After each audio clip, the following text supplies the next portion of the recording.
you. Yes, I do. Lori does the keeping time, and I'm streaming the live. Yes. No pressure. I mean, you can if you want. You're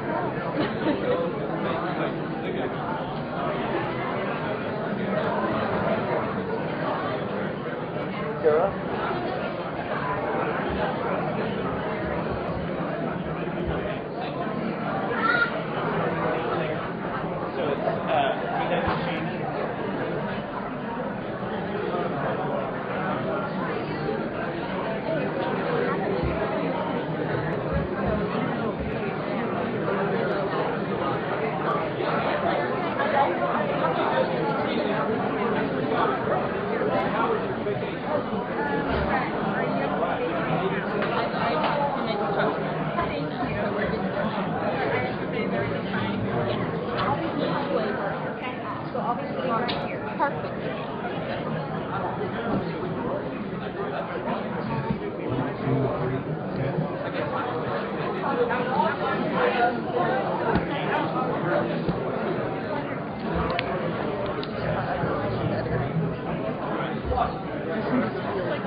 I'll call you up in just a second. All right.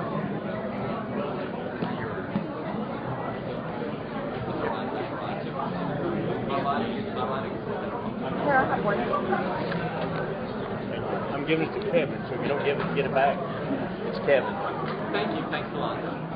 You see My that? favorite pen. He's got it. My favorite pen.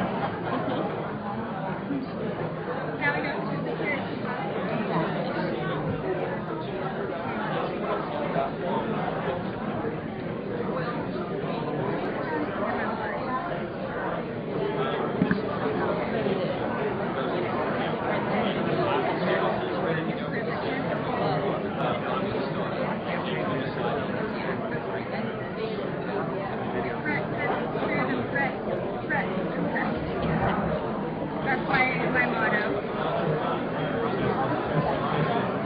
Brett says anything else to do.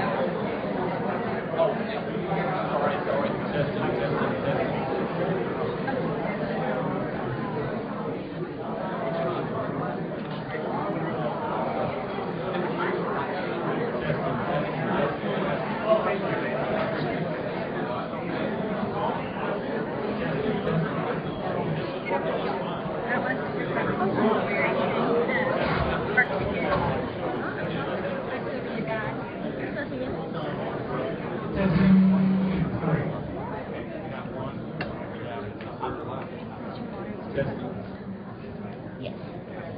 Testing, testing, testing. Testing, 1, 2, 3. Testing, 1, We can speak loud. Here, do you want me to? What?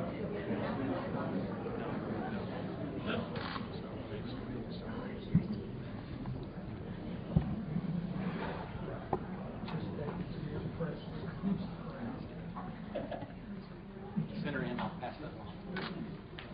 So, all right, well, thank you all for being here. We're having a little bit of technical difficulty that we're going to work through here this evening, but it's our honor and privilege with the Oklahoma Republican Party to be here in Lawton, Oklahoma tonight.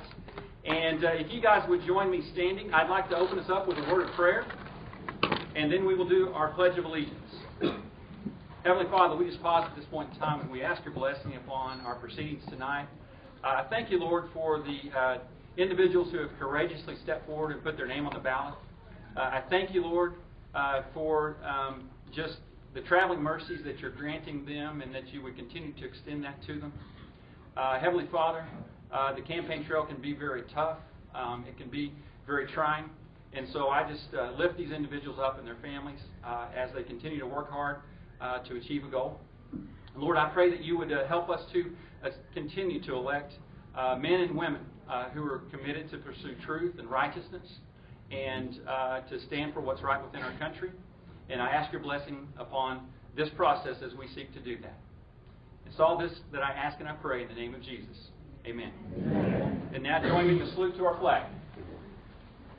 I pledge allegiance to the flag of the United States of America and to the republic for which it stands, one nation under God, indivisible, with liberty and justice for all. And now please be seated. And I'd like to introduce our moderator for this evening. Our Corporation Commissioner, Dana Murphy, is going to moderate. And Dana has been a stalwart within the party, a great asset for us. She works her tail off at the Corporation Commission and does a wonderful job for us there, serving the citizens of Oklahoma. And so please join me in welcoming Dana Murphy.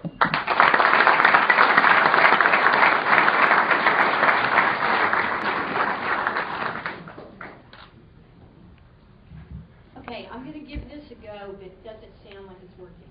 It is. It is working. The gentleman in the back, can you hear me all right? I have a high octave voice, so I'm going to try to lower it just a little bit. I want you to know I feel right at home, number one. It's windy, and it makes me feel like I'm in western Oklahoma, and I'm from Woodward, so it makes me feel a little bit like home in any rain, whether it's humid and makes my hair go flat or anything else. I'm so excited about rain. And I got umbrellas in my car and my truck to prove it. So it's a great pleasure to be here. I feel right at home. I grew up with 3 brothers, so I'm used to being surrounded by men, so that makes me feel really comfortable.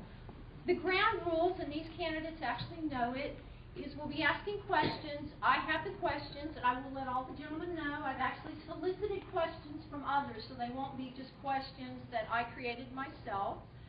Each candidate will have 90 seconds to respond. There's a timekeeper. Raise your hand there. And they will be given, as I said, 90 seconds. They'll be given notice when it's 1 minute and 30 seconds. All right? They have drawn ahead of time in order. They're sitting in the order. 1, 2, 3, 4, 5. We'll start off with the first question will go to 1. The next question will go to 2, and we'll rotate through. So everybody gets a chance to go first and last. And I think you probably all know who the candidates are. But just so that we can make sure everybody knows, the former Speaker of the House, T.W. Shannon, is someone I have known a long time, and I know we're in your home area. Dr. Kevin Crowe. I didn't know you before, but I got to hear you speak at the Republican rally, so it's a great pleasure to welcome you here. Another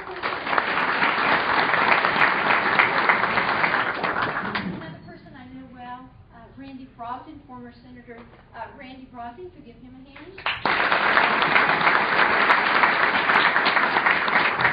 And you know what they say? Just right on time. This is Congressman Lankford, James Lankford, and again, I feel like I know so many of you all. I consider you all as friends, and I appreciate all that you've done for the party. So, Congressman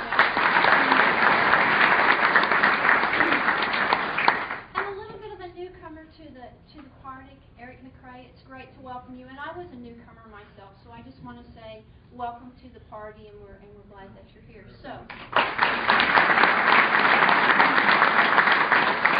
okay, everyone knows the ground rules. So why don't we start off with just kind of a get everybody in the flow, and I appreciate it that everybody knows we just have one microphone to share, but this is what you've got to get used to in the Senate. Sometimes things just happen and you're not used to that, and let's go with the flow and see how it works out, how you respond. So the very first question will go to you, TW, and I have asked all of these fine gentlemen if they mind if I just use their first name, that way I get to treat everyone the same. They said that would be fine, so that's the way that we're going to proceed.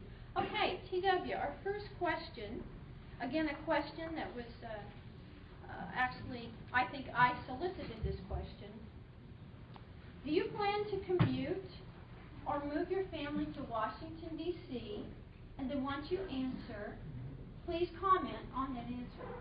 Appreciate the question, Commissioner. First of all, welcome to Southwest Oklahoma, and hello to my fellow Lawtonians. It's good to see you, and it's good to be home tonight. You know, my wife and I, we haven't put the cart before the horse. When I decided to enter this race, after much prayer, what we both decided was we were going to table that discussion and that issue until we get further along in this race. What we know is that the most important thing to us is our family.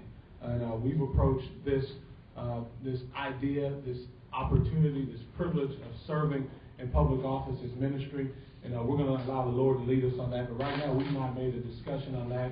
We've got a lot of other things to focus on about the future of our country, how we're going to save ourselves from this United States Congress that continues to put us more in debt, continues to add more spending, and they do it in a way that continues to put the future of our kids and grandkids in jeopardy. So right now, we've not made a decision or even had a discussion about it. We said we're going to get further along in this race and then talk about that.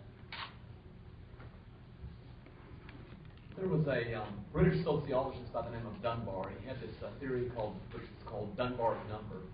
And the idea basically is this, that a person can only have between 80 and 150 relationships. That is, people that you're close to. As a U.S. Senator, the job of U.S. Senator is to represent your state. I can tell you exactly where my family will be.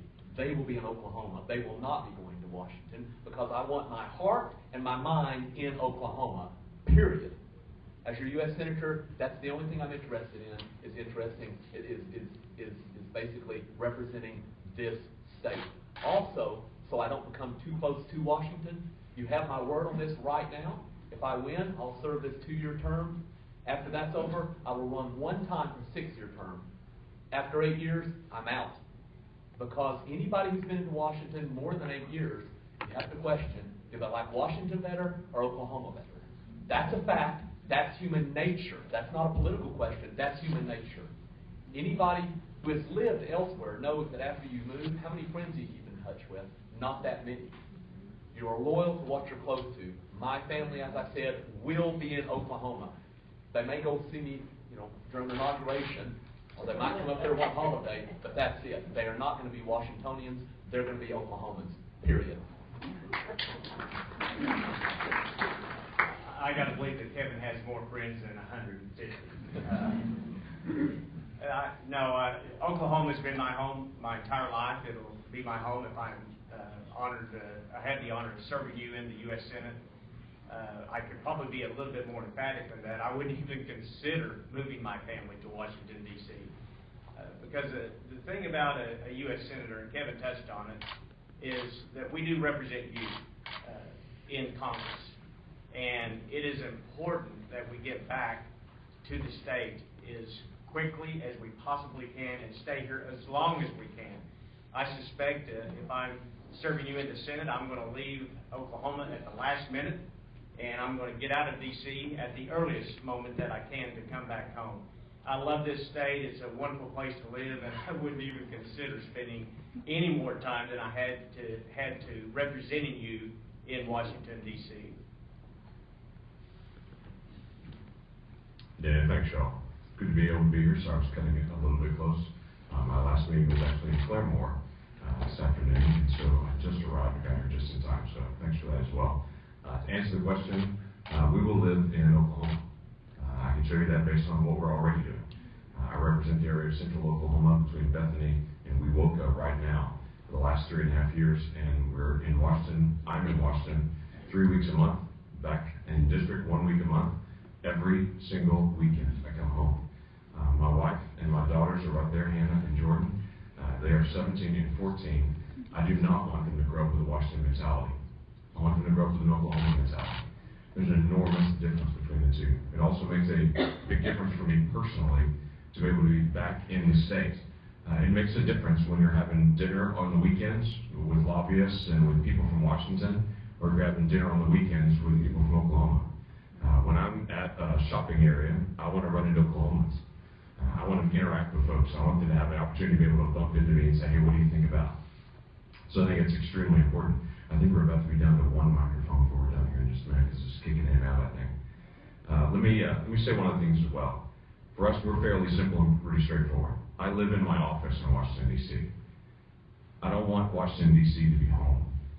I go there, that is the office. I come here, this is home. Thanks for having us. I want to honor Dr. Coburn and his service and legacy as United States Senator. I plan to I've been giving it some thought. I plan to commute as much as possible to stay connected with the people of Oklahoma. I'm trying to get married as soon as possible. That's the case. I've had some talks with mom and dad.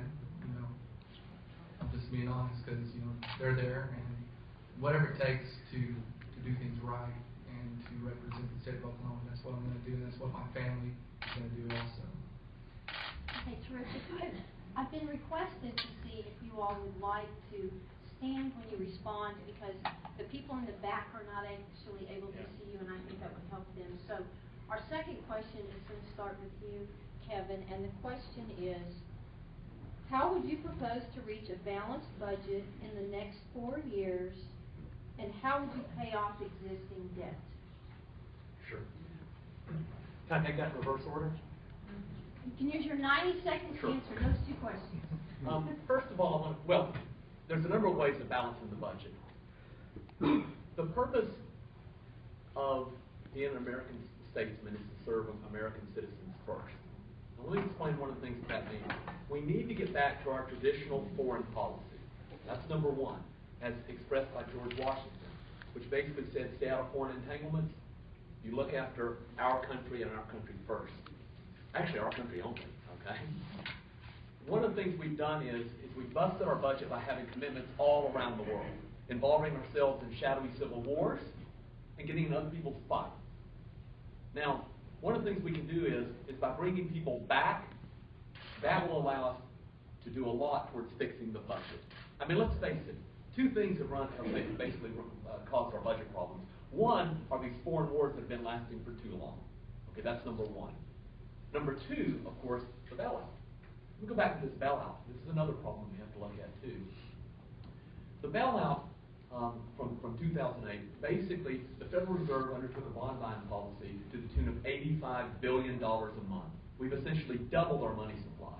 You guys are already paying a hidden tax. When you double your money supply, the value of your money is halved.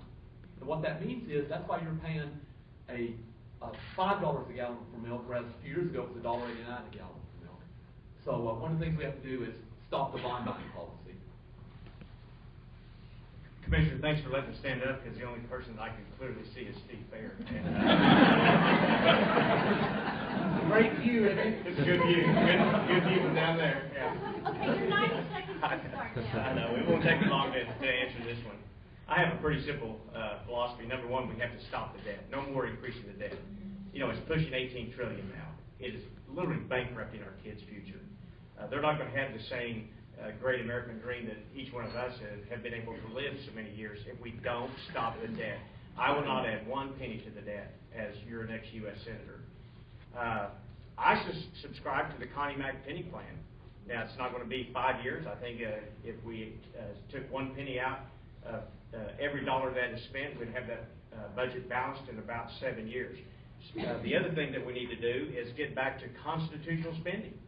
Article 1, Section 8 spending. It's a pretty simple process. Do you realize that if we would do that today, our entire U.S. budget would be $800 billion. But what is it today? $4.5 trillion. And about three quarters of that last trillion is actually borrowed from our kids' future. Stop the debt. Let's implement the penny plan, and we can get back to square one in a relatively short period of time. Thank you. I've actually voted for a budget that actually brings us back to balance in 4 years, so I can tell you the exact details of how to actually do that. Serving on the budget committee for the last 3.5 years, very invested into the budget and how to get us out of this. The problem that we have is that over the past several years, and I wish it had been just during the Obama administration. Thank you. Let's try this again. That one's even better. Can you hear it all from that one? Great. So, yeah, we got our own unique challenge. We can either cut in and out or not be heard on this one. So, how about this? So over the last 3.5 years, I can tell you that's a little tougher. Are we recording on this? Do we need it? Can I just talk out loud? It's on the internet. Okay. Well, let me back up. I've worked with teenagers for 22 years. I can yell loud enough. So the last 3.5 years I've worked on the budget committee, I can tell you exactly the issues that need to be accomplished to be able to get us back into balance. The budget that we're dealing with is a bigger mess than you can possibly imagine. And I wish I could tell you it was just happening during the Obama administration. It wasn't. This has been growing for the last 20 years and has been a tremendous amount of irresponsibility.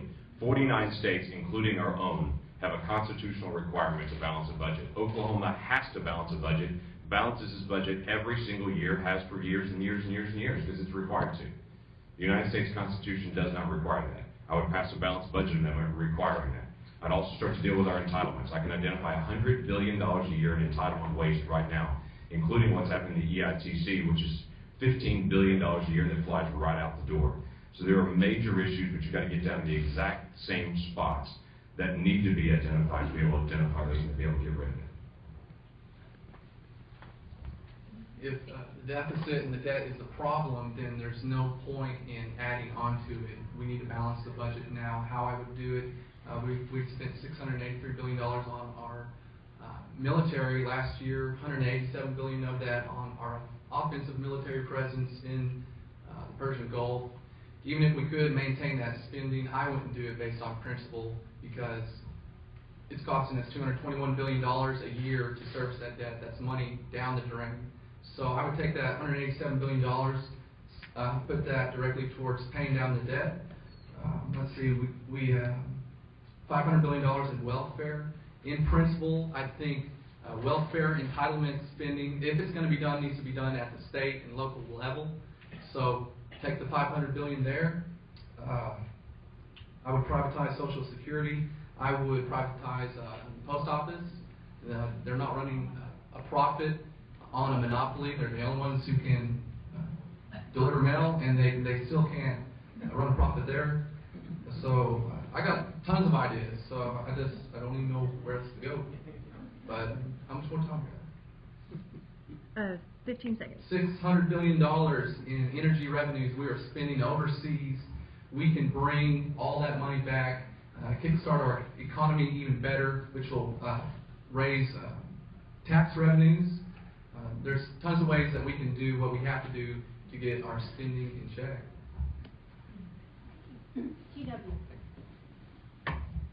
Well, the first thing I would say that we can do that will set this country right on the right path toward a balanced budget is getting rid of Harry Reid as the leader of the United States.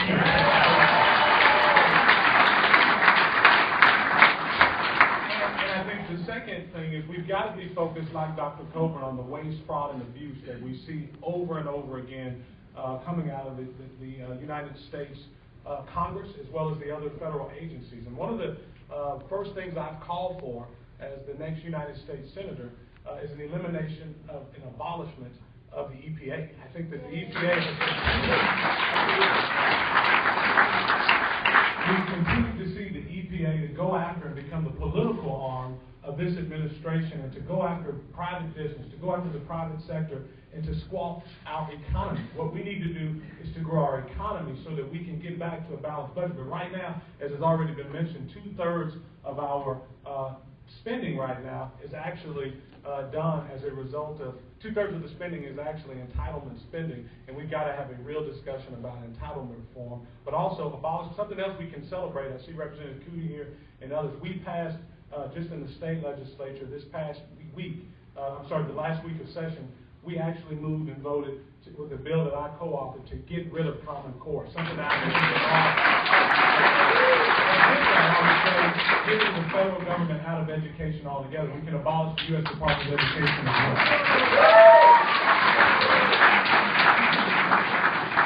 We don't lack for ideas among this group, do we? Isn't that correct? Okay, Randy, the next question is for you. Summarize your position on foreign policy and the issues you believe are most significant. I believe that we need to have a very robust, diplomatic, open dialogue with our trading partners, first and foremost. And to back that up, we need a very strong defensive military. But on top of that, we need to probably do a BRAC-type commission with 900 bases in the 130 countries that we have around this world. 900 bases. And we put our nose in other countries, sometimes their business, where our business doesn't belong. And other countries resent us because of that. And I believe the old approach that we, like Jefferson said, we have trade with all and entangling alliances with none. And if we would open the markets with free trade rather than the managed trade and have such a trade deficit on our side, that will bring jobs back to this country. We export jobs because of our trade policies. We export jobs and manufacturing because of the regulations and the tax burden on our companies.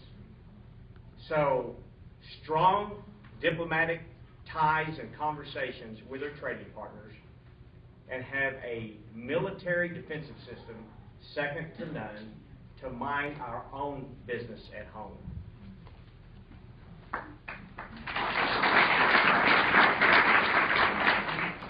The United States should be the exporter of liberty. We have what the world wants: liberty, freedom. When we live out our liberty and our freedom, other countries know about it, desire it, want it. It's how we brought down the Soviet Union. It was a push-up to push their economy, and it was the opening up of what Gorbachev thought he could open up just a little bit of liberty, and he found out that when he cracked the door open for liberty, it just came rushing in and collapsed their system. We export liberty. And when we do that, to be able to promote that around the world, it makes a huge difference both in our nation and in nations around the world. We're a nation that sets the tone, and we should continue to do that. We should also help nations establish what's called civil societies, the structure. We watched the Arab Spring, but really they ended up swapping one dictator for another dictator, because there's no structure underneath to actually rise up and to be able to help them have that. We should be engaged in diplomatic ways to be able to help train up people in the next generation to be able to turn that around. Right now in our foreign policy, this president has our foreign policy so convoluted, our friends don't know who they are and they don't trust us, and our enemies don't fear us anymore. And we can see that over and over again. I met with Benjamin Netanyahu last November in the P5+1 negotiations dealing with Iran and Israel and the United States. Secretary Kerry met. 3 hours later, I was part of a delegation that then met with Benjamin Netanyahu in his office. He began that conversation with, "This is the best possible deal I can imagine for Iran." Israel has found the United States in a position like Switzerland rather than where we should be, strong, and as American, that we can only be that strong spot to be able to bring stability to the world.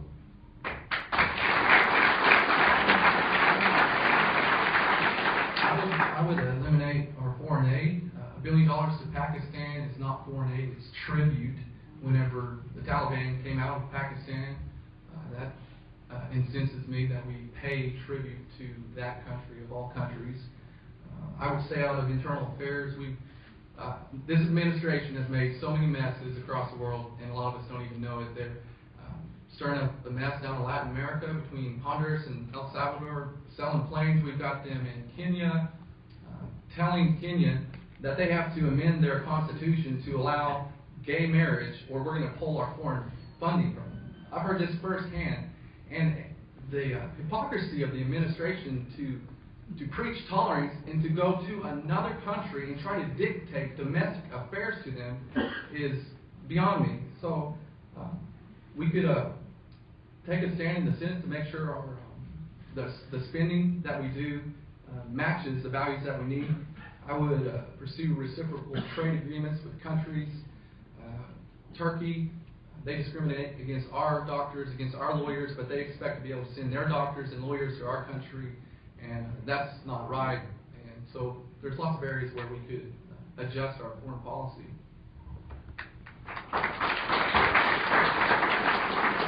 Well, first of all, as it relates to foreign policy, number one, my philosophy is peace through strength.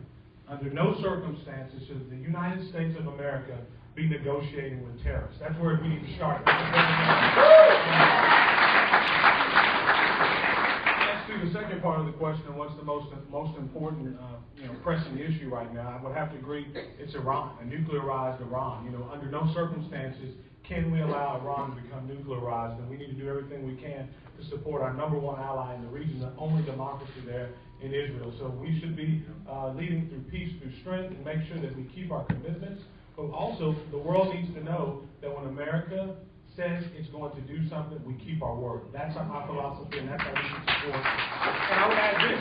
The other thing I would add is we have to do it through strength. We have to have the #1 United States, have to have the #1 military in the world. What we've seen from this administration is a disarming of America. We've seen troop sizes reduced, and we've seen investment in our defense reduced. We need to change that tide, and it's going to take leadership to do it.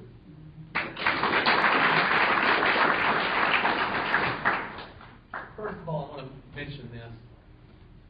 If you really want to see a sane foreign policy, go back to Washington's farewell address. There's nothing I can say that will be better than that. Having said that, I'll try my best.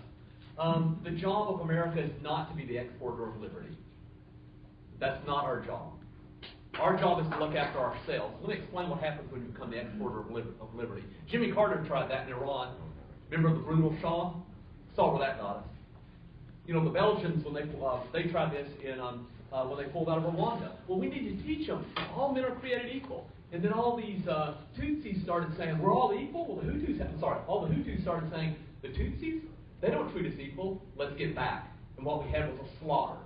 So taking the idea of all men are created equal to a culture that doesn't have a heritage of constitutionalism, you lead to genocide. So we need to stay out of this stuff if we don't know what we're doing. The second thing is this: you have to deal with countries according whether they have chaos or order. If you have a history of order, you can deal with them. If it's a place like Somalia, you can't deal with that.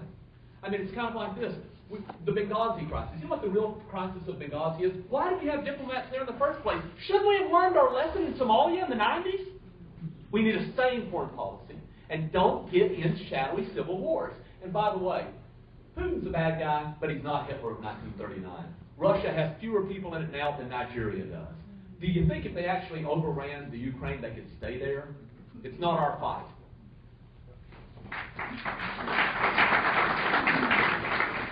Okay, we're gonna shift gears a little. I'm not sure, is this working in the back? You can hear? All right.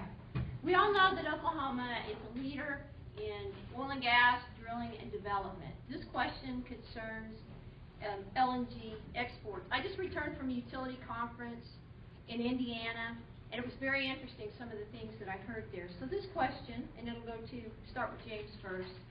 It seems like the U.S. is in a good position to be strong in the global gas market, but there is also a time window for permitting LNG exports into the world market. The Department of Energy is asking whether exports are in the U.S. interest, and others are wondering if the Federal Energy Regulatory Commission should be taking the lead on this issue. What can Congress do to expedite the process for permitting through FERC, the DOE, and other necessary federal agencies? Well, glad you asked. I just changed that a week and a half ago. That used to be true. But if you get the latest information, I just got on the phone with Chris Smith, who's the head of fossil fuels for the Department of Energy. I spent 2 years negotiating with the Department of Energy, 3 different hearings in the committee that I chair dealing with energy policy. And as of last Thursday, the Department of Energy just changed their policy to what you just described, what I have worked for the past 2 years. Here's what just occurred. This administration did not want to export liquefied natural gas. This nation is plentiful in natural gas. It was my great frustration that a lot of people in Congress were just complaining about the gridlock. And I don't like just hearing the griping that there's gridlock. There's something that can be done. And so I started working behind the scenes with the Department of Energy. I started working, bringing up hearings, bringing people to the Hill. The last hearing that I had the folks from the State Department and from the Department of Energy. We brought those folks to the Hill. We walked through the process. A week later, we follow up again. After 2 years of working through this, they caved. And the Obama administration changed the rules back to what I had requested, and that was to start the FERC process first, what you just described, get this out of the way and get it going, and now the DOE process is at the end. What does that do? It gets us exporting natural gas 2.5 years faster. It deals with the ambassadors that I've talked with Hungary, with Lithuania, with the Ukraine that I started meeting with 2 years ago to start getting the export of natural gas around the world. This is our single greatest geopolitical power base is to export our energy. Now we're finally starting to do it. Congressman Lawton is exactly right. Exports are good for our economy. It's good for our foreign policy. We can alleviate the pressure that Russia is putting on our allies through, as you know, Russia has, that's where a lot of the natural gas goes into Europe and to the Ukraine. So if we can expedite the process, answer your question directly, Congress needs to get out of the way with the permitting. The experts are in the business environment. They know how to do what they're doing, and that's what I would say. Yes, we absolutely should be exporting LNG, but I would say also, even before we get there, we need to be, very much focused on removing the regulations that forbid us from drilling on our own federal lands right now. I think that's one of the biggest challenges that we have, is that we have natural gas, as was already mentioned. We have a lot of it in this country. We've been blessed with all the natural resources any country could ever want, but we have an hyperactive regulatory environment that prevents us from drilling in many places. Here in Oklahoma, as Speaker of the House, we actually fought to remove regulations to encourage more drilling, and we're seeing the results of it. There's a reason that Oklahoma has one of the lowest unemployment rates in the nation, 5.4%. There's a reason that we've continued to encourage investment in this state. There's a reason that you see we're in the top 10 of states of people relocating to a state looking for job opportunity. It's because we've created an environment where capital can grow. My mentor, J.C. Watts, always said that capital is a coward. It will not flow to a hostile environment. So what we need to do is remove regulations that the EPA has placed that forbids us from drilling on our own federal lands, so that we can have even more production. Energy independence can be a reality in this generation, but it's going to take leadership to get it done.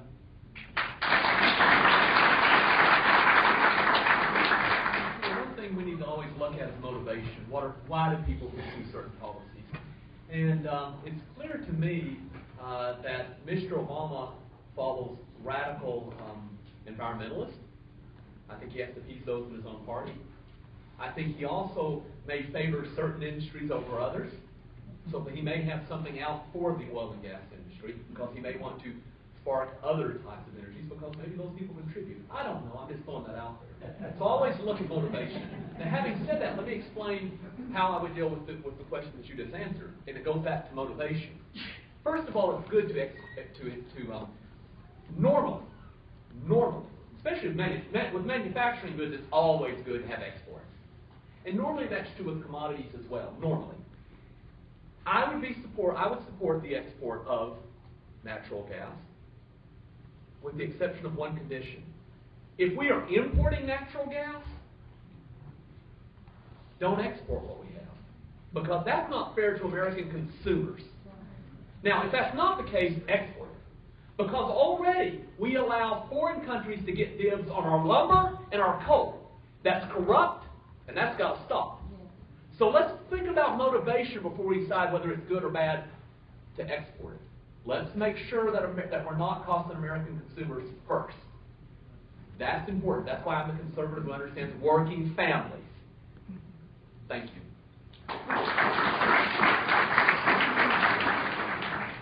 Well, all of this is easily solved, believe it or not, just by utilizing free market principles. We shouldn't have to get up every morning and wonder what the government's going to do to us today. And if you just break it down to the most simple level, Congress shouldn't even have its nose when it comes to what we produce here in Oklahoma. And we're lucky here in Oklahoma. We are a very rich energy state. What do the politicians in Washington, D.C., in Congress have any knowledge about our energy here in this state?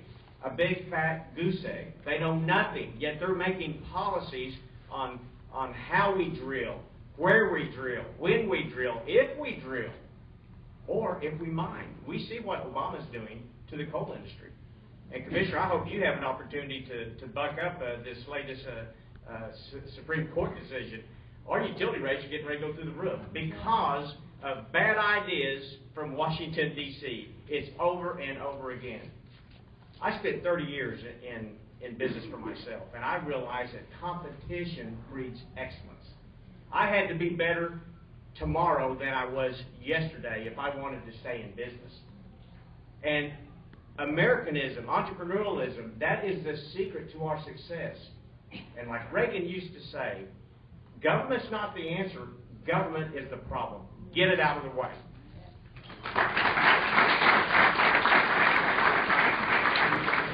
Eric, this question will start with you. From Bergdahl to Benghazi and in between, what do you see as the worst scandal of this Obama administration?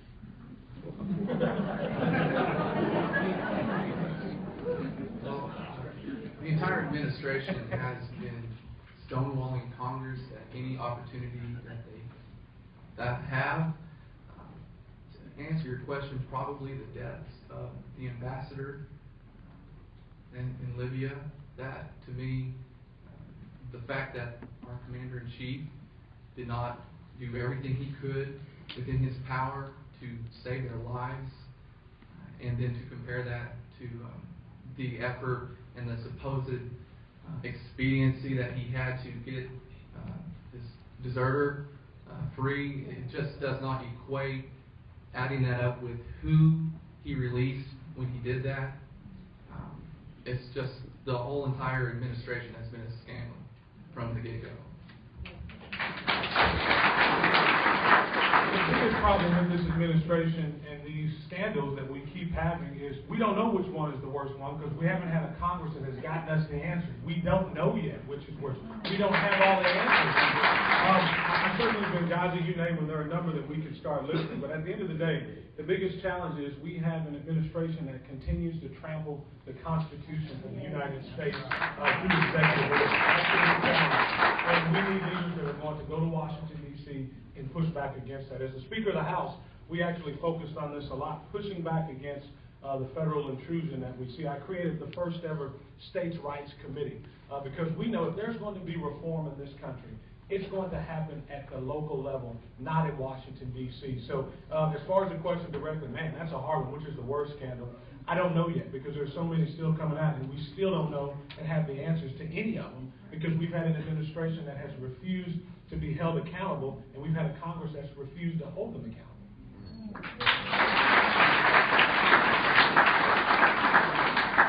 Can I answer the second biggest before I answer the biggest? The second biggest would be foreign policy things. These aren't, there's something bigger than that. But for foreign policy, first of all, sticking his nose in the Syrian civil war and saying, we're going to get Assad. Maybe not. I mean, he shouldn't have done it in the first place, but then once he did, he put our reputation on. I'm not saying get Assad, he should have said it in the first place. Once you said it, you got to back it up. Same thing when we have the dealings with Russia over the Ukraine. But the fact is, as an American citizen, I'm really more concerned about domestic issues. I'll tell you the real scandal. The real scandal is not Obama. It's really not. You know, if you remember when Obama campaigned, he told you what he's going to do. I'll give him that. He is honest. He told you what he's going to do. He doesn't respect at all constitutional limits.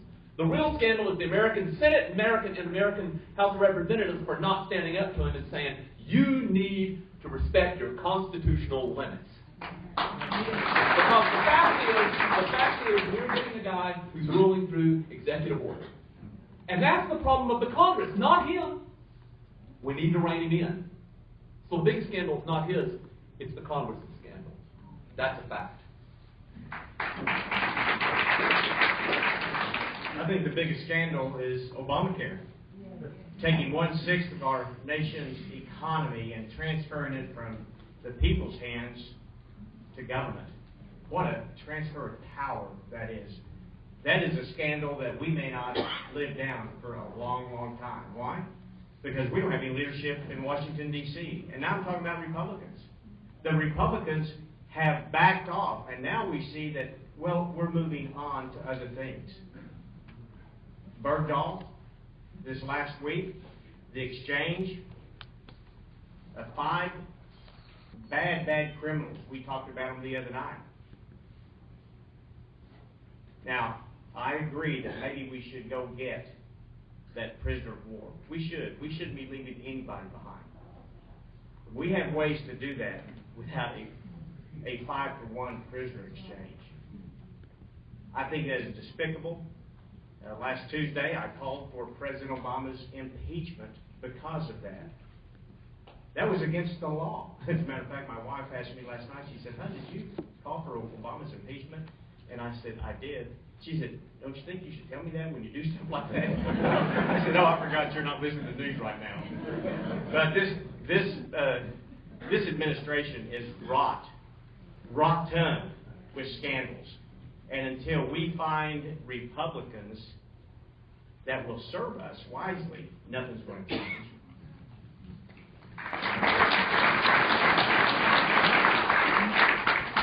So it sounds like I need to give an update on all the research and what's happening on the scandals. Start to finish. When I came into Congress, the first thing that we dealt with on the Oversight Government Reform Committee, which I'm a member of, serving with Darrell Lyson, Trey Gowdy, and Jason Chaffetz, and Jim Jordan, and others, is we started through the process on Fast and Furious. Fast and Furious was the first thing I got a chance to get a baptism on, where this Department of Justice and the Bureau of Alcohol, Tobacco, and Firearms allowed gun walking and allowed hundreds of weapons to be able to cross the border that they had no way to be able to inspect. We started our process going through that. The Department of Justice came in and said, "We're going to inspect ourselves and determine whether we're okay." They gathered 80,000 documents to do their own inspection, and at the end of that, they said we checked out fine. So we said we'd like to see those documents. They said no, they're executive. So we subpoenaed those documents, and they said no, you can't have them. And so we held Eric Holder in contempt of Congress, the first Attorney General in the history of the United States to be held in contempt of Congress. Then we started the judicial proceedings. You see, the Congress can't run over to the White House and beat down the door. We have to follow the actual Constitution. So we went to the judicial branch and started the legal proceedings to hold them to account. We've been through 2 court hearings already, and we won both of those. And then we're in the middle of our third, just finished oral arguments on that one, and we'll win that one as well. And we will compel the Attorney General to turn over the documents that we have subpoenaed. As we work through the Benghazi investigations, we've taken this a step at a time. This is not talk radio. This is the United States Congress. There's an appropriate path to take it with urgency and diligence and to take these things on. And that's happening, and we're pulling things apart. And by the way, last month, we got Lois Lerner's emails that we were told we would never get. We have those, and we're working through the IRS scandal a step at a time, the right way.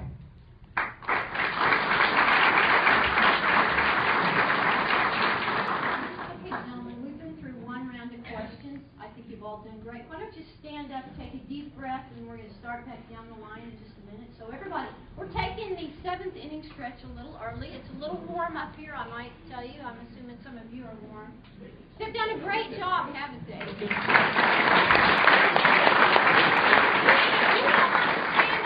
Feel free to stretch too. That'd be great. 7th inning stretch early.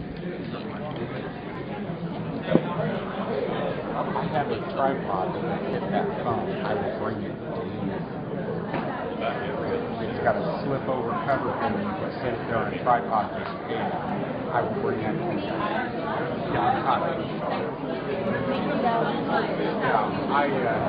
Well, I've been in television production for decades.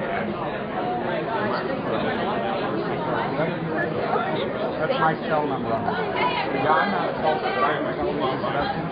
Every Wednesday night right now, I stream a live show at the library. It's a major stroke. These gentlemen are the ones that suggested that you all get to stand up. It's like church. Everybody wants to go to church. Okay, we're going to start back with you, TW. This question is, the Obama administration has proposed using Fort Sill to house illegal aliens who are currently crossing the borders. What's your answer to deal with immigration? Well, first of all, we need to secure the borders. That's the first thing. In the same breath, we need to say no to amnesty. This idea that we would actually reward people for breaking our law is unconscionable.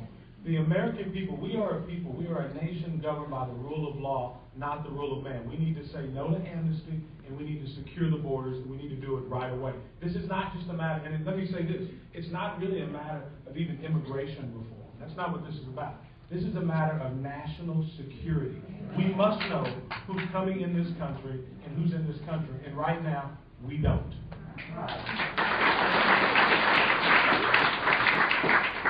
First of all, they don't need to be housed here. They need to go back. That's number one. Now, the borders need to be secure. I'll tell you how to do that.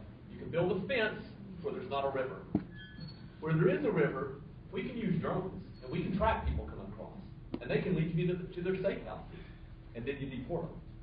I had a question last night at our board, and they started off with saying, since it's unfeasible to deport blah, blah, blah, blah, and I got up and I said, well, that's a fallacious statement.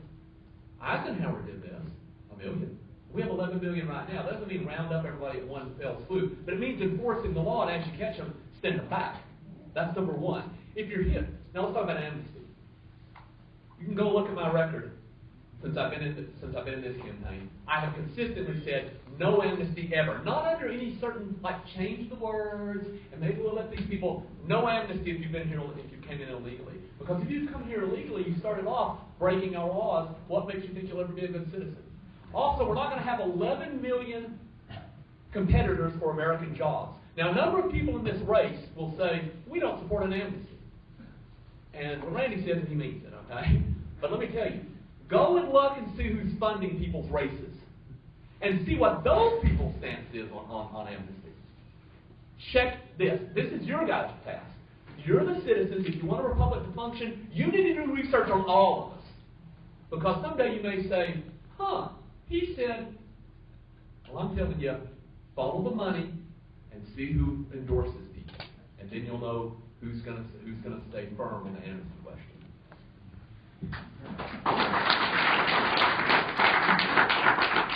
This may come as a surprise to a lot of us in here, but there's no constitutional authority in Article 1, Section 8 for Congress to have any immigration policy. The only thing that Congress can do is set the rules and laws for naturalization. That's it. So we need to get this debate back to the states. And I'm going to take you back to my 30-year business career. When I was able to hire somebody and pay them the wage that I wanted to because they wanted to work for me, and the dollar that I'm giving them was a good exchange for the services that they were providing me, that's how it's supposed to work. And that has a lot to do with our immigration system we have today. We didn't used to have an immigration problem until the federal government got involved. You realize that the state of Oklahoma and every other state in the union used to have immigration depots. And people would come in and work, and they would get through working illegally, and then they would go back home and spend their money. The other thing that we could do to fix immigration is to start repairing our welfare system. No one deserves anything, even American citizens. The only thing that we deserve is the God-given rights of life and liberty. We're not guaranteed anything else. And we should not look to government to provide us something else. So fix the welfare system, and I assure you, a big part of our immigration conversation will go away very quickly.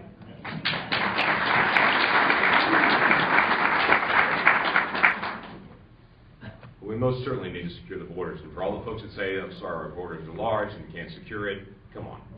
If you ever go to Israel, you'll find a secure border. Okay? If you have the will to do it, you can actually do it. But it doesn't need to be what the Senate proposal was. That was just add 20,000 more Border Patrol agents. I visited with the Border Patrol folks. They'll tell you, they don't need 20,000 more people. They need better technology. They've got legacy technology trying to deal with this current situation and the flood of people. How bad has it become? This president continues to incentivize illegal activity and continues to speak openly about creating citizens, and it's incentivizing people to come. We have border crossings now in border regions from year to year, 2 years ago to last year, 168% increase in unaccompanied minors crossing the border. We're talking about people sending across children across deserts, unaccompanied, in the hands of coyotes. It's a dangerous thing. This government is incentivizing that dangerous activity. It's bad for children. I don't care where they're from. That's bad for children. That's bad for families. That's wrong to do. We need to secure our border. We need to deal with interior security. 40% of the people that are here illegally came here legally and never left. We know who they are. We have biometric information about them. We just never asked them to leave. We've got to deal with interior security, and we've got to deal with border security. We cannot incentivize this, and no, Fort Sill should not take on unaccompanied minors until they get transitioned, according to the administration, into a family here. We need to be able to lovingly, with a great way, as only we can do as Americans, help transition them back home, is where they need to be able to transition back to. The two major issues of immigration is really border security and implementation of the rule of law. It has national security implications. When we don't secure our borders, the terrorists are going to exploit those drug routes. They've already discovered terrorist propaganda on the borders, and you can look at Israel, what these people are doing to Israel, that they're going to do to us. So we need to wake up and be prepared.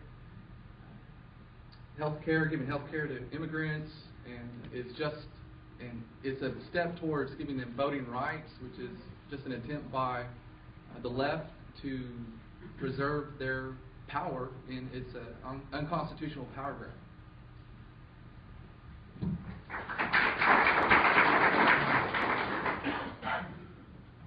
Okay, Steve, we're going to improvise because, you know, we're functioning on a limited budget. We've got one microphone that you all are going to share, and I'm glad to know that we're sharing it. So thank you. Isn't that We're good great? Republicans. We That's know right. budget. There we go.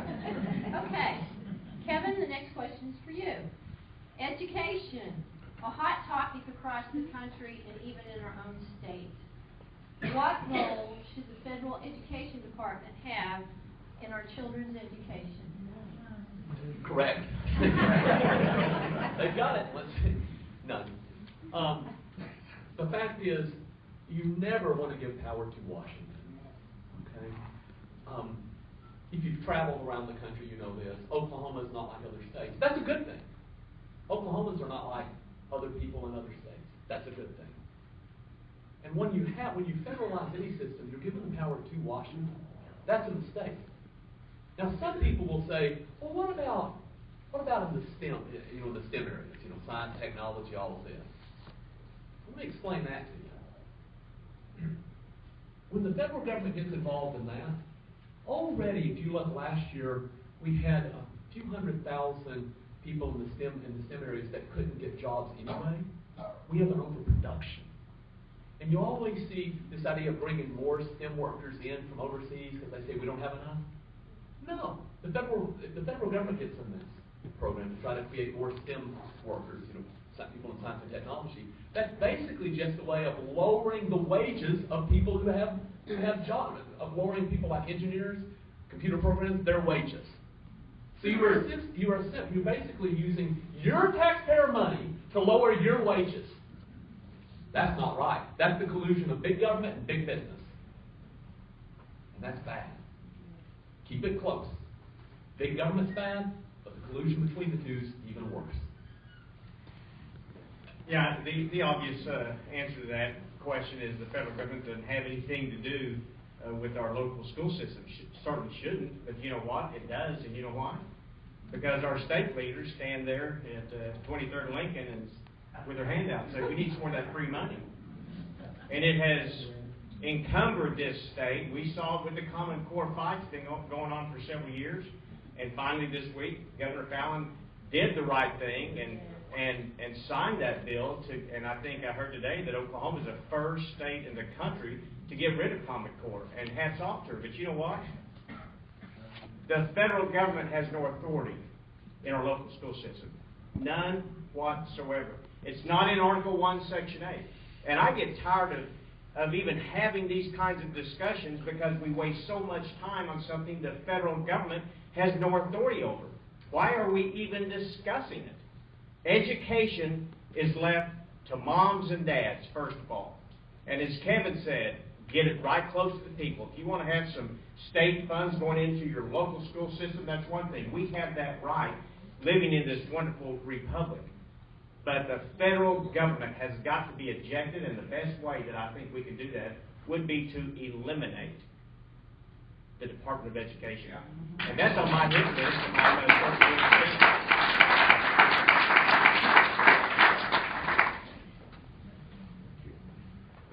the federal government doesn't have a role in education. Oklahoma's done a great job of protecting education. From our own state constitution that protects homeschooling, to what we choose to do on this. We need to protect education of our own children. We drive that. That is not a constitutional responsibility, nor is it even a good idea. Try to find an area of the federal government that you look at and think, gosh, I wish they could also handle our children's education, because they did that so well, they would do those kids' education so well. Now, the frustration that I have is, in 2009, in the stimulus program, the federal government created the Common Core test and created the process of how to be able to federalize education all across the country. In states across the United States, including our own, and our own House and Senate and Governor signed a bill to be able to take that on in our state as well. I wish we would not have done that. But we wanted the money, and so we did it as a state legislature. They did it. I can tell you, when I came up to the federal Congress the very next year, we took on what's called the Student Success Act, taking away the right of the federal government to impose Common Core across the entire country and to be able to push that back. I've met with federal regulators from the Department of Education in my office privately, off of the cameras, off of everything else, and started talking through the process of how we get Oklahoma out of this and how we can work behind the scenes to make sure that they understand Oklahoma will choose its own way. Now, I don't go back as a federal regulator and as a, not regular, legislator, holy cow, we'd never be a federal regulator, as a federal legislator and go tell our legislators what to do. That's not my responsibility. They choose what to do, and they lead, and they do a great job. But it is my responsibility to push this federal government in every way that I can to get out of the way of our state, and I'll continue to do that. Did you draft legislation to eliminate the Department of Education? We do need to get rid of the Department of Education. That's a good place to start our cutting of the budget. The administration is using the Department of Education to promote their socialist, their cultural agenda. We must win the battle we must win the cultural battle. It starts at home, it starts in the states, and the administration, through their curriculum, is pushing atheism. They talk tolerance, but they're not tolerant. So we need to win that battle. It starts with limited government. It starts with getting rid of the Department of Education. And I just want to say, the Founding Fathers, they didn't even trust themselves. That's why they set up separation of powers. That's why we have limited government. That's why we have the 10th Amendment that reserves powers and rights for the states. And you're right, Mr. Brogdon, that the right of choosing what to do with education is a prerogative of the states.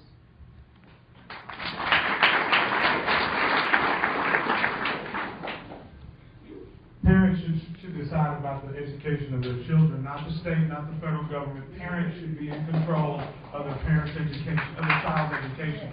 I was very proud this past session to co-author the bill that actually repealed Common Core from Oklahoma. The big challenge with the federal takeover of our education system is look at what they've done with our healthcare system. I mean, can you imagine what an education system that is federalized would look like? And it's been said, you're right, states have become addicted to federal dollars. We have an addiction problem in this country, and it's to federal dollars. And that's why, as Speaker of the House, I stood up and created the first States' Rights Committee. We actually were the first legislature, one of the first in the country, to actually move to nullify Obamacare, because we felt that strongly about a federal takeover of our healthcare system. We also have a challenge with pushing back against in the areas of education. That's why we offered the bill to remove Common Core. The biggest challenge is we have a government that thinks it can do it better than parents.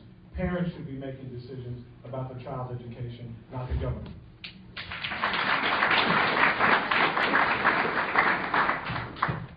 Okay, I believe we're ready for Randy. Is that right? Okay. All right. And you have to remember some of these questions, you all, it's interesting because I talked to a lot of different people to get some of these questions. So I think it's important to know that just the general public is continuing to ask the questions about education and some of these other things. So I appreciate these gentlemen all responding to that. So how about we just take a breath here for a minute, and I'm going to shift gears. As you can tell, I'm shifting gears all over the place for you guys, from foreign policy to energy to everything else. So how about a question, who do you most closely associate yourself with in the Bible, and why?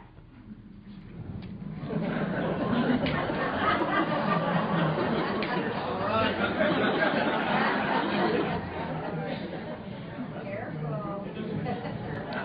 I thought we needed not Ruth.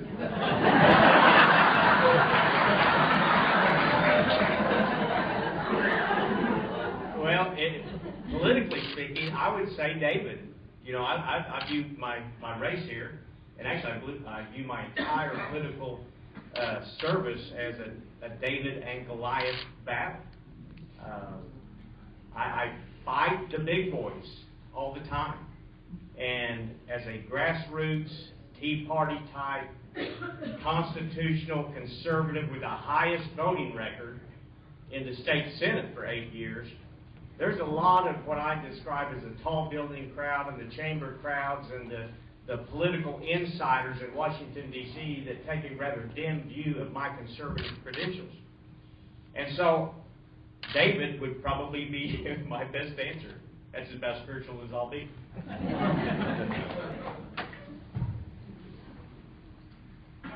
That is a great question, Dan. I would say Paul, for me. I have great love for the writings of Paul and for what he does, but for me, this is a journey issue. Paul set out on a journey and did not expect where he was going. But God completely interrupted his life.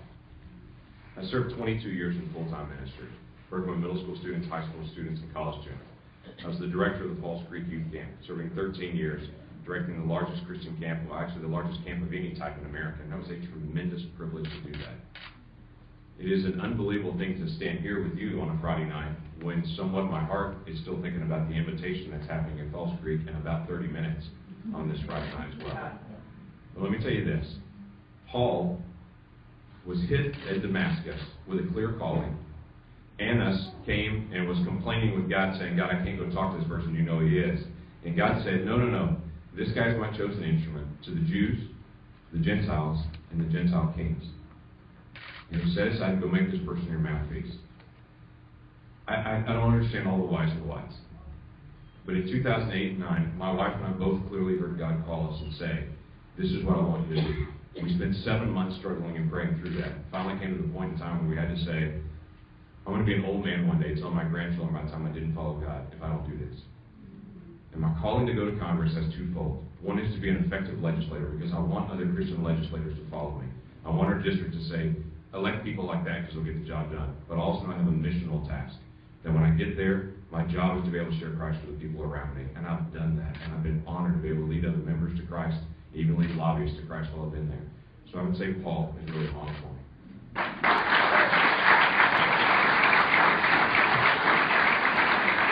I would say Daniel.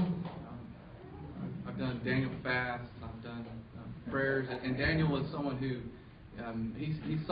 he understood where he was at, and he saw the future. I spent a week in Iran. I had a lot of good experiences there, a lot of bad experiences, and I just remember one time I was singing so much I just stopped talking for a day. So they brought me before the pastors there, and all of a sudden I just said out of my mouth, I said, I was Daniel in church plays growing up, and I've always thought about being the president of the United States of America. I said it right in the middle of Iran, and all this stuff was going on. I couldn't believe it came out of my mouth. But I do want to say something about something that I did see a month or two ago. I saw the biggest, baddest aircraft carrier battleship. I mean, this was top-of-the-line technology. This was the ship. This was it. And the name of that ship was the USS Tom Coburn. And it was so real, I looked it up online, and there's not a USS Tom Coburn yet. But later on the day, I was on the deck of that ship, and all of a sudden the deck wasn't the state of Oklahoma, it was the entire lower 48. And I just believe that Tom Coburn has done so much to pave the way to fight against waste, fraud, and abuse, and ultimately to protect our freedoms. He fought against the bridge to nowhere. They tried to build up in Alaska. I just think that people like Ted Cruz need to remember that Tom Coburn paved the way for these guys to do what they do.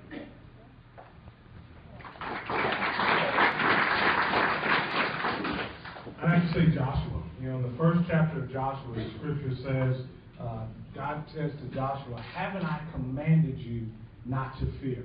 And I think about the challenges that face our country. And I think there are a lot of people who have just given up on this idea of the American dream, that somehow our fate is just to fade into the oblivion and to become some second-class nation to China or North Korea. And I don't believe that. I believe that God is raising up new leaders with a vision. The Bible says that my people perish for a lack of vision.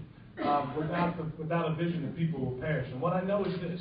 What I know is that if God has called you, He has equipped you as well to make the decisions that the people will believe in. And what we have had from this past administration is really a lack of leadership. And I say Joshua, when Joshua was looking to take over as the leader of the nation of Israel, he was concerned and he was scared because he knew what a great job Moses has done.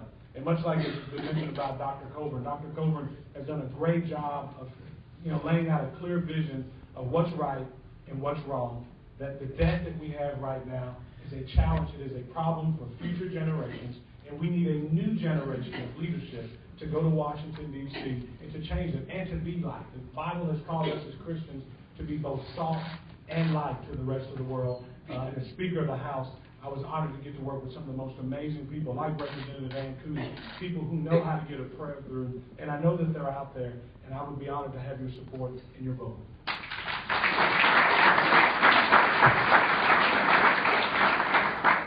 Mine's not going to sound as inspiring as any of these, but it's going to be honest. Job. I look at what's happened to this country, and it's wearing me out. And I'm thinking, when can it end? And I don't know how many of you feel, but I just feel like giving up sometimes, but I never do. And this is going to be a tough task. And I'm going to be honest with you. They'll give you all these great speeches. I can't guarantee you a victory. I can't guarantee we're going to win. What I can tell you is I will fight until I drop dead. And that's a fact. Let me explain this to you. Since second grade, this is almost 40 years ago, I haven't missed a day of work or school except for 3. One of those was the birth of my second child. Notice I didn't miss my first. The other one was the day I filed for Senate, and the other one was the day my dad died. That's the only time I've ever missed work. Now, I want you to look at the records of these people. And if somebody has missed 80% of their votes in the last session, you have to ask yourself, how committed are they? Do they have the power to hang in there when it gets rough?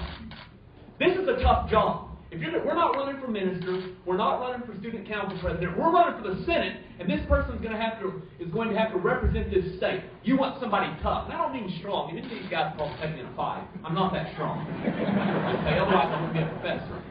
But I am tough, and I'll hang in there no matter what.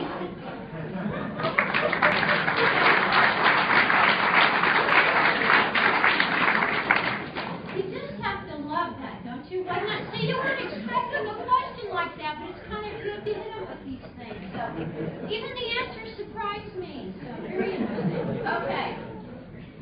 How about we head back along the trail of something that's a little different? What issue is most important to you? The economy, health care, waste and fraud in government? What is it? And what will you do about that issue as a senator? Well, those are all connected, as a matter of fact. And by the way, when you talk about going back to another thing, faith is connected to life as well. So in the Bible, if you disconnect those, it's really not faith, it's a hobby. But that's a whole different issue. So I would say this, we have to wrap around our budget.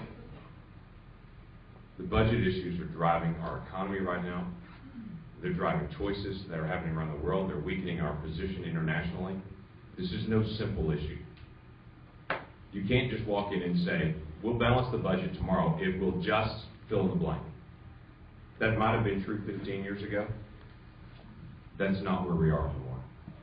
What has happened over the past 20 years in the ramp up of debt and the ramp up of deficit spending continues to punish our economy in many ways and left us in a spot where we're extremely vulnerable. Personally, economically, and our position in the world is weakened. We can't get on top of our economy. We can't get on top of the budget issues. We're not going to get there. Now, I'm going to tell you, we're not going to get there in a month.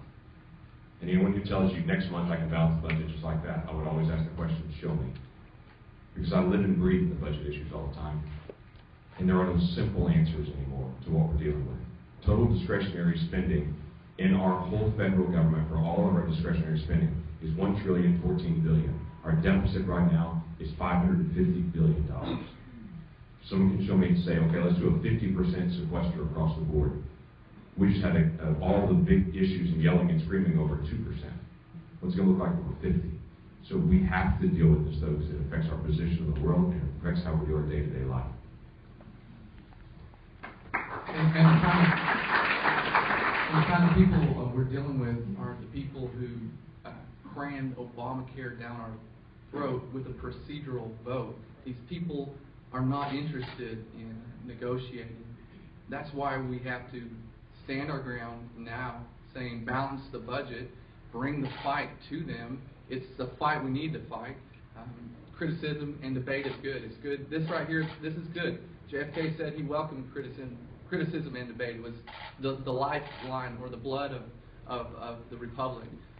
So the budget is connected to each and every other issue that is affecting our nation. And then I also have to say, abortion. We cannot let that issue slip away and ignore it. The preamble of the Constitution says we secure the blessings of liberty for ourselves and our posterity. So, and I pose a question: who is our posterity but the unborn?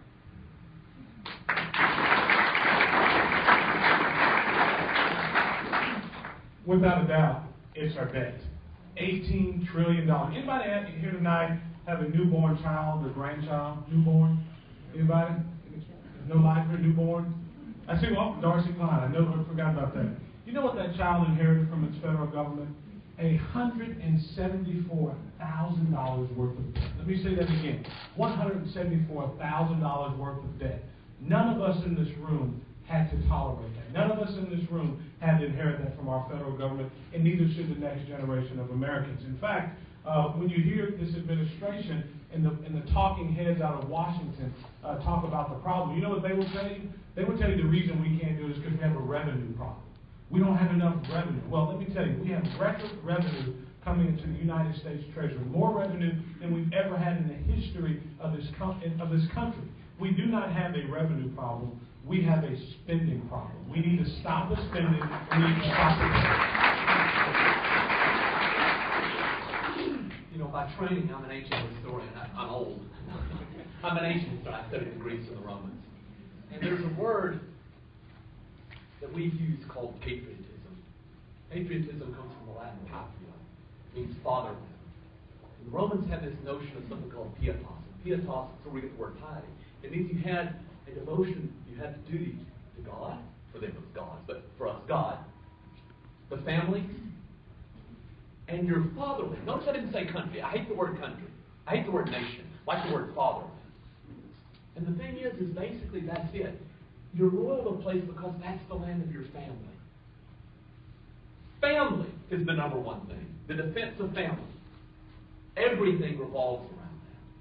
Let me give you an example. You know, if you ever read Marx, Marx is not interested in setting up a socialist society. He's really not. Go read the Communist Manifesto. He wants the destruction of the family. That's a fact. Now, here's the thing. You look at Obamacare, you know what's wrong with Obamacare? The worst thing? It's anti-family. Because they say, oh, no, we're going to take care of you. Well, here's the thing. If your employer provides you with insurance, one person, the rest of them can't get on that program. So this incentivizes poor people to divorce in order to get insurance. We have an anti-family agenda. Family's it. Everything else we can survive. No society can survive if the family crashes. The only question we need to ask is it pro-family or anti-family? That's the only question we need to ask, period.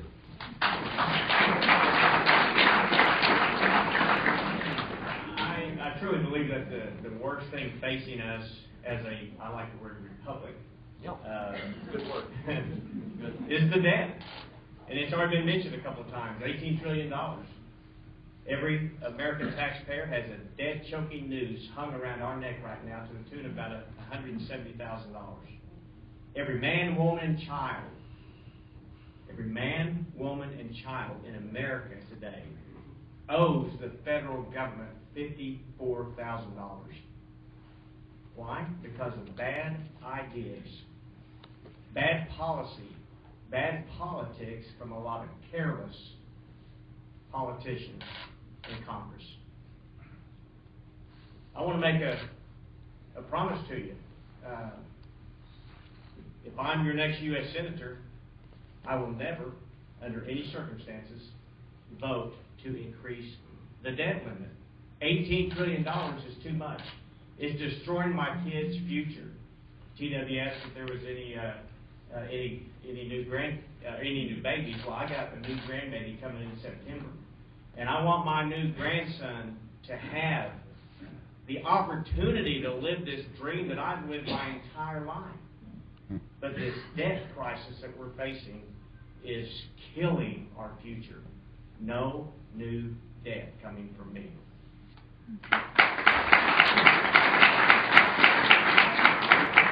Okay, if I ask one more question, we will start with Eric and go back through, or we could start with our 2-minute closings. So, I'm inclined to think, because we started just a little bit late, and want to make sure the time is maximized. I know everybody's warm, but I think if I ask one more question and you all give, it's going to be pretty open-ended, a short response to that, then we will start with you, Eric, and then when we get ready to go to the closing statements, we're going to go in reverse order and we'll go back this way. That way you'll get to answer a question, and then we'll go back this way for the final 2 minutes. Okay, so one more question. And if you want to use less than your 90 seconds, because some of you have stretched that 90, that would be terrific. This one ought to be pretty easy. What is something that the public is unlikely to know about you, but would be important for them to know in considering whether to vote for you? So the question is, what is something that the public is unlikely to know about you, what would be important to them, or what you think might be important to them in deciding to vote for you? Well, how do you be humble and answer this question? I'm a man of prayer. You would never know that about me just by meeting me. Prayer is my life. It's what I've been doing for quite a while. I pray for this guy right here. I pray for you. Pray for you. I need a lot of them.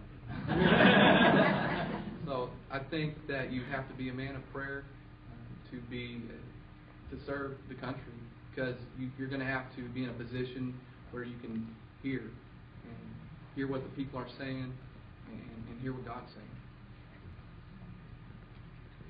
Excellent. People that can follow, he set the bar here for you. That was like 30 seconds. No pressure.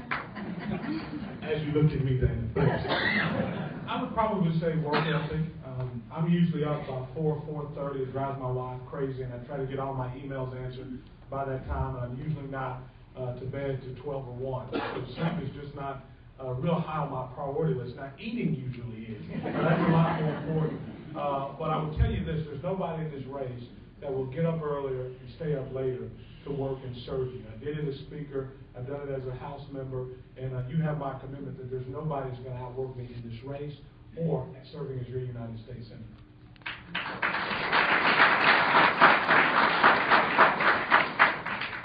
Well, I was going to say work ethic, too. But let me say this. I don't mean this harsh, I mean it on the record. You can go out and check this up. If you don't believe anything any of us say, go check the record. You missed 80% of your votes in this last session. That's not hard work. Now, I have witnesses. I have former students that can tell you I've taught class with a kidney stone attack. Find anybody in this room that's missed 3 days of work in the length of time that I talked about. I do have a hard work ethic. I'm a man of no major vices, but tons of small ones. But I do have one virtue. I'm tough. And I'll stick in there. And I'll stick in there even if it kills me. I'll fight for you. And people, the general public doesn't know this. Talk to my former students. I'm known as what am I known as? Don't, if it's a dirty word, don't say it. What am I known as? Former students. That's right, the professor who doesn't sleep. They've seen me function on 2 hours of sleep in 1 week. Now, you're thinking, how did he do that? Well, for one thing, this morning I got up with a 235 blood sugar count. It's not healthy, but I can take care of that.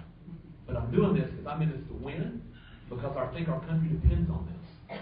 So again, I'm not the strongest person in the fight. Any of these guys can take me in the fight, and Randy could too. Okay? In fact, he could take any of us in a fight. But I'm tough, and I'll hang in there.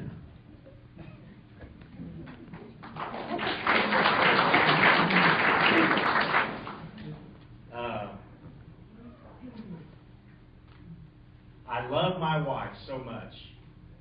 Now, we've been married 41 years. Almost, it'll be 42 years in September. She was my high school sweetheart. I love my wife so much. This last year, she talked me into taking clogging lessons. Do we have any cloggers? Can I get you up there? So, I don't know if that would really want you to vote for me, but it does tell you about my commitment to my wife.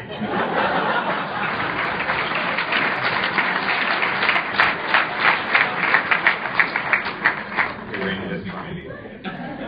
Well, what's funny about that, Randy, is that when you started, you were saying that we wouldn't know that you love your wife. I was like, I've seen you with Don before. I know you love your wife. But now I know the extent of your love.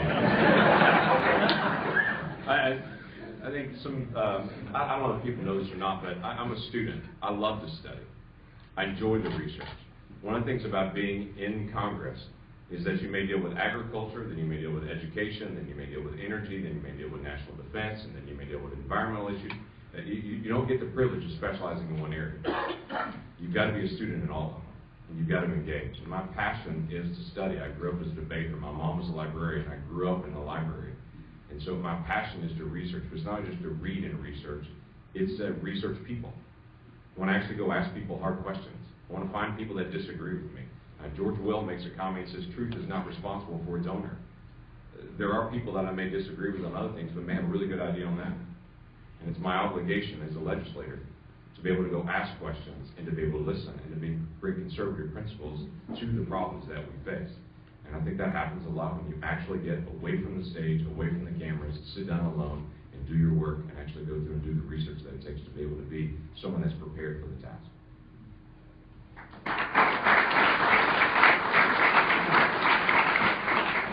Okay, I think we're ready for the closing statements, but I don't know, David, if we do anything before that, or we go ahead and go to closing statements. Okay.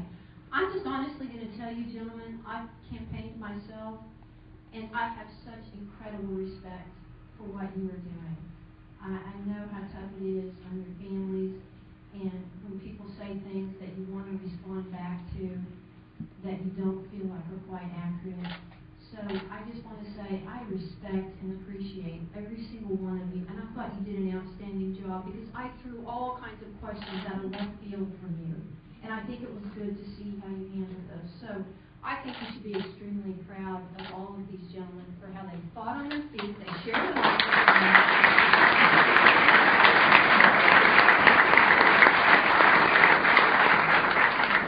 And they put up with a moderator like me.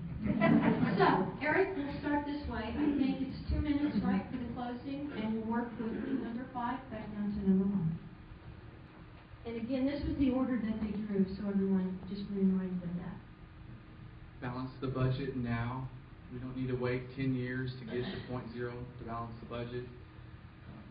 Rein in the federal government. A senator is going to have to be someone who can give advice and consent on treaties. He's going to have to be prepared whether or not to vote to send our nation, to send Oklahoma troops to war.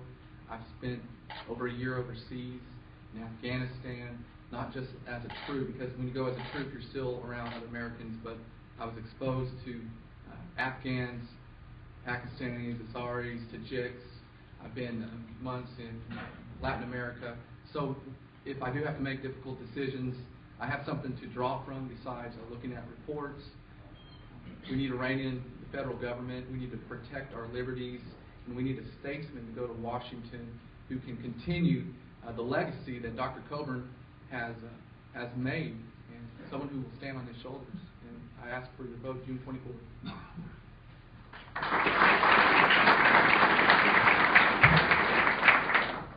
Thanks for coming, y'all.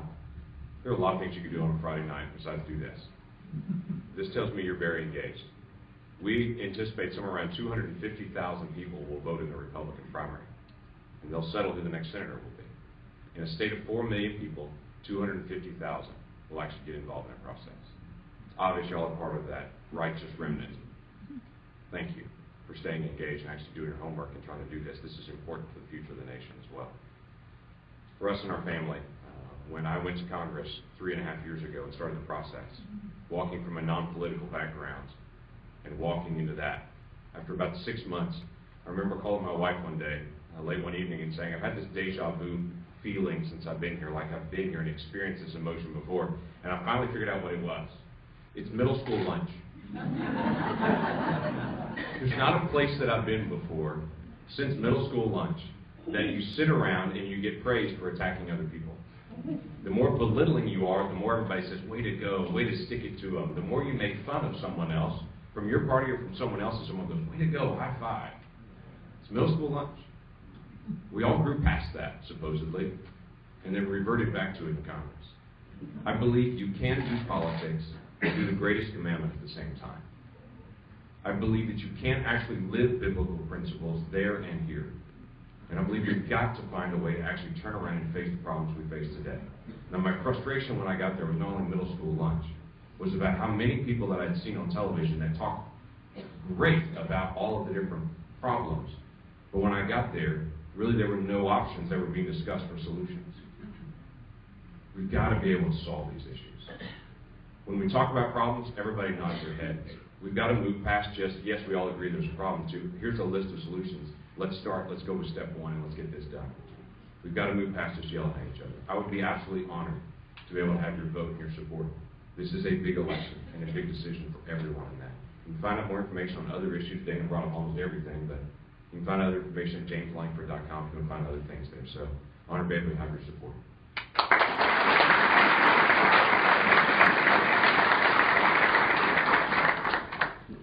You know, probably one of the best ways to judge what an elected official would do in the future is to look at their past and see how they conducted themselves and what they brought to the table. And Representative Langford said it well.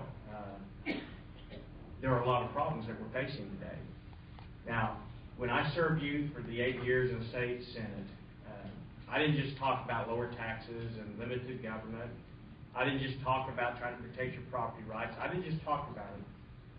I performed and I worked hard to take care of those issues while I served you in that capacity. Let me give you a few of the pieces of legislation that were sweeping reform legislation that I was able to get passed. The Taxpayer Transparency Act. Every one of you have the opportunity now to go online and see the spending habits of the politicians at 23rd and Lincoln. When I talked about lower taxes, I wrote the Taxpayer Bill of Rights. Concerned about our personal identity, I wrote legislation to repeal the unconstitutional act pushed down from Congress that was stealing our identity and using it on a global database. We nullified that legislation. I wrote the legislation for term limits for statewide elected officials. You voted on that in 2010, and it overwhelmingly passed. In order to protect our property rights, I wrote legislation to stop dead in its tracks the NAFTA Superhighway from confiscating 37,000 acres here in Oklahoma. Folks, I don't just talk it. I have a track record to prove that I will do what I will say, and I want to make you feel comfortable with this today. I'm willing to serve you in this capacity. Washington, D.C. has never been on my bucket list, but I'm willing to serve you, and I'm ready to fight for you. Thank you for being here. Thank you for letting me attend this forum with you. RandyBrogdon.com. Thank you.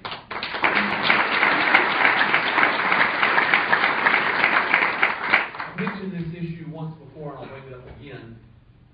The thing that really brought me into this race was the Senate's reaction to the 2008 financial meltdown. Now, the Senate's supposed to be deliberative on it. It's supposed to take its time. Instead, it rushed through this measure that has essentially doubled our money supply. as I said earlier, $85 billion a month. Now, it's been brought down about half of that now. But we've doubled the money supply. What does that mean? Well, first of all, it means this. Like I said, milk, $1.89, now it's $5 a gallon. You go out and buy fuel, same thing, even though we're producing more. That's not the oil company's fault. That's the devaluation of the currency. You go buy groceries, you see this. This is destroying families. That's a fact. I know because I got 2 kids, okay? It's wearing into us. Now, let me mention this. We have good people up here. That's a fact. That is a fact. Here's the thing. Washington is going to be tough. This is not a job. We're not running for minister. We're not running for student council president. We're running for the Senate. Now, Jesus even found one time where he had to use a little temper there too. And what was that? The money changers. Boom! You've got to stand up to them sometime.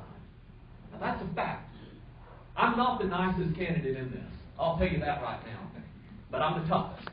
Do you want to send a nice guy to Washington, or do you want to send a tough guy to Washington? That's the question you need to ask yourself when you go to the ballot box. No, I'm not an evil person. I'm just not a nice guy. I am a tough guy. I am persistent, and I am honest. I think I've only made 2 ballots where I've messed up on. One time I said that I've been a professor for 20 years. That's not true. I've taught at some level for 20 years. I said that one day. I've actually been a professor about 10 years, but I've taught 20 years at the university. I think the other time I messed up is one time I said a law was passed on October the 29th, and it was happened on October 30th. But other than that, that's only 2 things I found that I've mistaken on. That I've been mistaken on. Yeah. Thanks a lot. Well,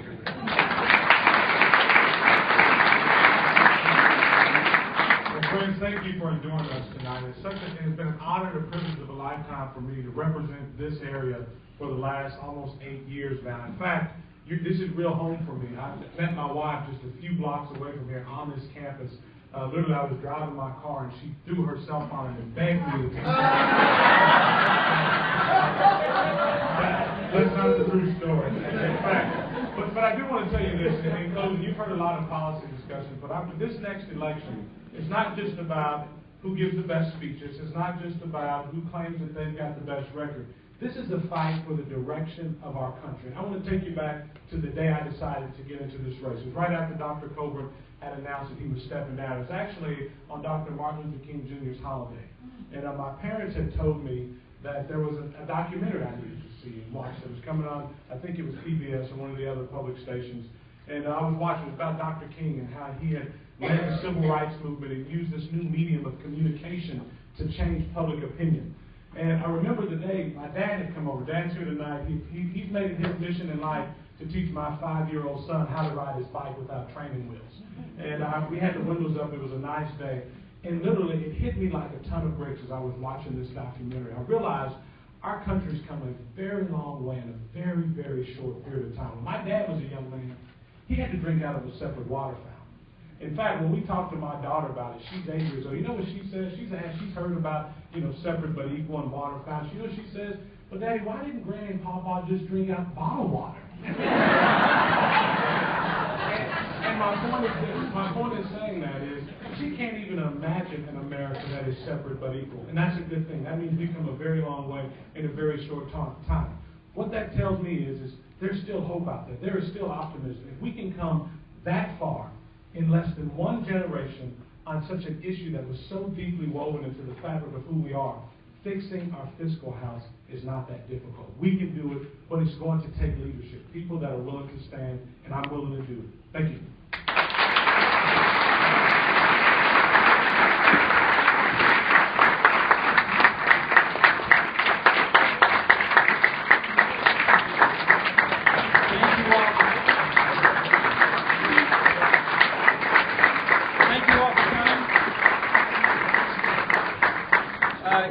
Hold on just a minute. We're going to dismiss the candidates in just a second to go to their tables and stuff like that.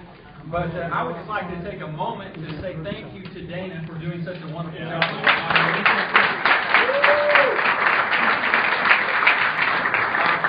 And I believe that Oklahoma really does set the standard for leadership. As you look at these 5 gentlemen that are up here, and it was proof positive to me last Wednesday when we had a similar type of function in Durant. A gentleman came up to me afterwards and he looked at me and said, Dave, I'm a registered Democrat. He said, I work here at Southeastern. I do a lot of these events, and Democrats come in here all the time. And he told me, he said, this was refreshing. He said, these guys stood by the issues. They didn't just sit there and constantly lob bombs at one another. And it's so great to see that is taking place, and it was a gentleman's debate. And I feel like that was the case again here tonight. And it's refreshing. One of the best things about my position is you get to know these guys.